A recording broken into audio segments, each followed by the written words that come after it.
Christian Horner, Helmut Marko, you've created a monster. Okay? The baby cries, you've given him a bottle every single time. You've created a privileged prick, for lack of a better term, who can't even help his teammate out. And now I'm interested to see how Red Bull Racing is going to put their driver in check, because they employ him, he doesn't employ them. They won't, though. That's the problem. They're going to let him do whatever he wants to do. And the fact that he did what he did to Sergio was outright disrespectful to his teammate, to his team. And what happens if he goes into this final round now and Perez blows his engine in that final race and he loses that second place by 1 point? How do you think that team's going to feel? Well, this is the question that I had written down. Is Formula One actually a team sport? Yes. I 100% think it's a team sport. These drivers know that in the end, yes, they are racing their teammate, because they're the car that's identical to theirs. So they are, one, they're racing their teammate. But two, they are working together to get that team championship and to finish 1-2 in the championship. Max has already locked up the championship. The Constructors' Championship is locked up. So all you have left is second place to get that championship, and you guys had a perfect year. And then what do? You don't let your teammate get those extra points to secure that second championship? That second place in the championship? Like, that is outright disrespectful, selfish, and I don't even want to get into the words that are going to come out of my mouth in the next second. No, you're right. You're right. That just shows that he is selfless. He is only there for himself. He does not care about his team. He does not care about his teammates. He is there for himself. And when you come to something like this, where, sorry to say, Horner and Helmut, you guys created this. You guys gave him everything you wanted. You guys don't reprimand him for anything. And after the race, he's like, oh yeah, we talked about it, everything's fine. Yeah, Max, maybe for you, but not for Sergio. I don't care what anyone says. If they say, oh yeah, we'll move on, and he's like, oh, I'll help him in Abu Dhabi. What's the difference between this race and the next race? There's no difference whatsoever. The only reason you did this is because of your pride, and you thought you would catch those two guys in front of you, and you didn't. That's it. That's all it is. Period. Yes. Now, the interesting thing while watching the race was we were sitting down there, I was watching it with my wife, and we're saying P2 in the championship, who cares? Yeah. Really. But I said to myself, well, hold on a second now, because we don't know what Sergio's contract looks like. What does his bonus targeting look like for P1 in the championship, P2 in the championship, P3 in the championship? Wins, top fives, podiums, all that stuff. So, he may have 5 million, 10 million, 100,000, whatever it is, extra dangling for a P2 Drivers' Championship finishing place at the end of the final round, right? Which, on paper, it actually hurts Red Bull, because, like you said, they're one step away from a perfect season. Yeah. But this guy's got a wife, he's got kids, he's got a family, and he's got to look forward to a life after racing. So any piece of monetary gain that you can get will help your life later on. Right? So maybe Max isn't thinking about it from that perspective, because he's younger and he doesn't have the family and the this and the that, and he just wants to go race, and he's pedal to the metal to get the highest way up the grid. But that goes back to the maturity that we've been praising him for all year long. And I hate to say it, man. I think we called that too soon. Like, I think he is still a privileged, immature little prick. And Sergio said it best. Yeah. He goes, it shows you who you are. Yeah, it shows it. And when when you're that close and the team says, hey man, Perez, let him by, let's see if Max can catch those guys. Max didn't catch him. Okay, Max, let Perez back by. And he doesn't, ignores the radio communications. It's like, come on, that's outright disrespectful. That is outright selfish. And in the end, who cares about who his teammate is? Because he's never going to help them anyway. So why would Sergio turn around and help him next year? If they're in a championship next year, I hope Sergio turns up, blocks them, doesn't let them by, do whatever it takes, and costs them the championship because of this. Well, it's bull. Let's look at it, right? I mean, ESPN did a pretty quick job at pointing out all the races and up until this date in which Perez has played a major part in Verstappen maximizing points, including the Abu Dhabi round last year. Where he and it wasn't just Perez. Perez was a legend at that point on radio by Max Verstappen. But it wasn't just him. It was the other team. It was the team lobbying Massey to do all of this stuff to get Max the win. So it is a bunch of teamwork going on, but he just doesn't see. He's got the blinders on, and he's just like, it's me, it's me, it's me, it's me. a lot of that is probably due to his upbringing. I mean, his dad, it's just, oh man, I really do not envy the job that Christian Horner is going to have to do to repair that relationship to get the best result for the team. But you make your bed, you have to lie in it now. Yeah. So it'll be interesting. I mean, yeah, I'll help him in Abu Dhabi. Like, and it was kind of sly. It's like, I shouldn't need to help him. We have the fastest car. That kind of arrogance. But that's the thing. Like, he just looks at, okay, let me just finish this interview and just say whatever I need to get out of here. And it's not... When he says stuff like that, it's like, okay, when Sergio is outright pissed and says that he's outright pissed and can't believe that he would do something like this for the team and can't believe that he would be so selfless, and then he turns around and goes, oh yeah, we're fine. Like Max is like, oh, we're fine. We talked about it. No. You might have talked about it. In your head, you thought it was fine. It's not fine. What you did to your team and what you did to your teammate, you're never going to be the GOAT. You're never going to be the best in F1 just because of what you're doing right now. You're going to be a guy that wins championships that's like, okay, great, yeah, he was an awesome driver, but he's never the GOAT because the GOAT is the complete package. Yeah. And he is not the complete package. On track, off track, the way you carry yourself, the way you present yourself. Exactly. I mean, the word on the street is he's holding this grudge since qualifying in Monaco. Yeah. And it's like, I don't know that any racing driver really intentionally wants to park it in the wall. Yeah. I don't know. I mean, Checo won that race.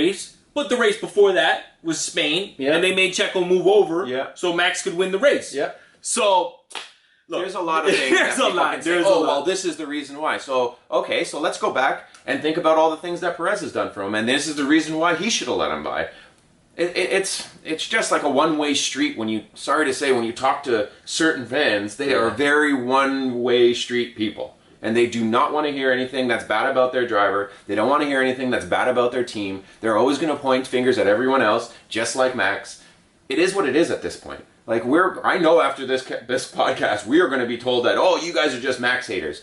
I'm not. You know what though? I'll own that. Yeah. I will sit down here and I will actually definitively own that now. Yeah. Now I never consider myself a Max hater. I've always said this. I think he's an incredible talent, a fantastic racing driver. Give him a car and he will go the fastest. Yeah, he'll go the fastest in that car. But that doesn't mean, like you said, I'm a fan of the whole package. Yeah. Right? Which is why when it comes down to Lewis Hamilton, I like what he does on track. He's arguably the greatest of all time. If you're a stats person, let's go. If you just want to see magic behind the wheel, look at his first race, against Alonso, everybody, right? So let's not even get into that. Lewis is the GOAT, if not one of the GOATs. But when you look at guys like Leclerc, just the way they carry themselves, how they deal with sponsors, how they deal with adversity, how they deal with scenarios like this. Yeah. Like, Leclerc was asking for Sainz to give him that position. And, Ferrari didn't tell Sainz that because you can't pull a guy off the podium for that. Yeah. That to me is where you got to draw the line somewhere. But it wasn't like this big fight afterwards in the press about it. No. Leclerc can be like, look, I'm trying to maximize. They didn't want to do it, and I'm fine with that. And Sainz says they never even came on the radio with it. So I'm not going to do it. And I think if they said to Sainz, hey man, we need these points, he would have done it. But because they're all team players in the end, they all know that they need to get maximum amount of points because second in the championship for Ferrari will be huge for development over the winter with money and all that stuff. Red Bull already has everything that's kind of given to them, so that if they top off the second place, that's just a great, maybe they'll make up that 10%. That's off. A great cost capping year. Yeah. So like in the end, it's like, yes, I've said it, I'll say it right now. Yeah, you know what? I'm like you. I think that Max is an amazing driver. I've seen him driving go-karts. I've seen him driving cars. He is one of the best drivers on that grid. But when his attitude and his childness, like he's so childish, like and you know what, bro? He's 24, going on 25. I can't give you the young card anymore. No, but I really can't. Okay, so then look at Lando, look at George, look at Leclerc. They're all around that age. Yeah, they're all mature. You're not wrong. You're not wrong. Lando's the youngest out of all of them, and that kid is, yes, the first year that he was in F1, it was like, man, that kid's immature. Yeah, but he was goofy immature. Like, you know what I mean? It wasn't like he was a prick. Yeah. No, they're all that age, and he is still the most immature one at the grid. I don't know that Checo can show up every weekend and fight for a win. Yeah, and go blow for blow with Which is the sad thing about the scenario with Verstappen right now, based off what happened on the radio and in the race yesterday. Is like, even in Abu Dhabi, Red Bull is favored to be the fastest car, but I don't think Perez can sniff Max. I think he's going to be, 3-4 tenths off of him in quali, and that's just going to translate into race pace. I would really like to see him go blow for blow with Max, because I think the gloves are off. I mean, you have one race in the season, left, and especially after what he said. I mean, maybe if you asked him this time yesterday if he was focused on P2, but I think now he's just focused on beating Max. Yeah, beating Max. And I think next year it's going to be some tension going into the season from the get-go, and I think, if it came down to it that Perez had to get out of Max's way for some points, he's going to give him the number one signal and say, see you later. Let's just say he'll look more like Bottas than Perez next year when it comes to defending for Max or whatever. Right? Yeah, I just can't. I don't know. I'm just so angry. I know. I can tell, man. You don't really come in here this distressed that it's because like I said, listen. For those of you that don't know, Daryl is a team manager. You got 40 people under your tent, drivers. Yeah, and then you have mechanics for the drivers. And so on any and any given weekend, you're dealing with close to 100 people, close to 100 personalities. Yourself, Curtis, everybody who kind of operates the pro Racing Ontario team. And it's just like, I just often wonder, like, this must happen to you where you have scenarios like this, and guys our age, like when we're racing or whatever, we can we're mature enough to kind of be like, look, man, you got a shot at the chip. That's fine. I'll do what I can for you, that kind of thing, right? And it's happened on grid for us. But, guys who are, anywhere from that 15 to 20, 25, still trying to make it in motorsport, like they have... And I see it every year. We had, like, our seniors this year at club, a couple of our rookies that came up were really fast. They were, battling for the championship at the end of the season. And, the teammates kind of started butting heads a little bit, and this person was getting mad at this person, and this person was getting mad at this person, and then literally I had to sit them all down and be like shake their heads and be like, what are you guys doing? You know that you have 4 guys here that could win races, and if you all just shut up and work together, you guys would be unstoppable. But your ego is over here thinking that you can win. Your ego is over here thinking that you can win. And all you do is battle each other and let everyone else go out and take off. Right. And, I had to... there's times when I have to sit them down.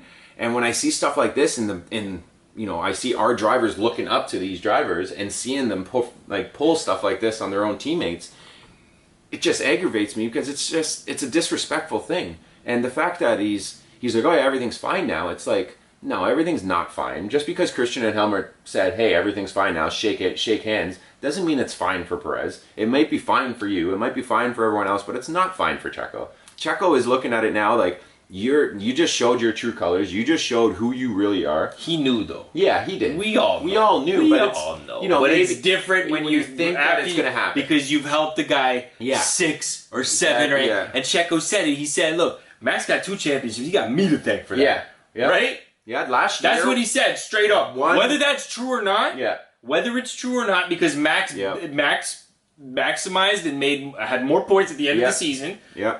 But. He was asked 100%. To play a role by the team. Yeah. He played the role. Max was propping him up at that point. Oh, he's a legend. Da da da da da da da da. And now, 365 later, you ask him to do one thing. Yeah, and what aggravates me, it did nothing for Max to stay there. Absolutely nothing. Absolutely nothing. Yeah. Absolutely nothing for him. He is locked. He can go and not even race the last race. Don't even show up on grid, and you still win the championship. Yeah. Like, this is strictly to help your team get second place in the championship. It's a three-peat. It's like world drivers, constructors, and P. Yeah, 1 and 2 in the championship. Yeah. And what do? You sabotage that because of whatever. I don't even know what it was. He has his reasonings. Who gives a like? I didn't like that. I didn't like that. If you want to throw, I have my reasonings around, and I didn't like. I particularly didn't like the way he spoke on the radio. Yeah. Because that indicated to me you think you're bigger than the Red Bull Racing team. Yep.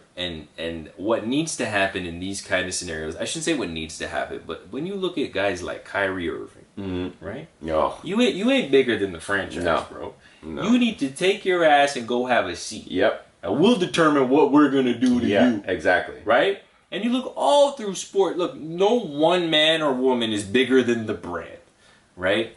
It is Red Bull Racing. They employ Max Verstappen, not the other way around. So when he's on the radio talking that, I don't ever want to hear you ask me that. Am I clear on that? This guy is acting like the boss. Like he thinks he started the Red Bull Racing team. But when you're a Christian in helmet and you give him that much power, sorry, you guys, like you said, I know, sleep in your own bed. Yeah. Oh.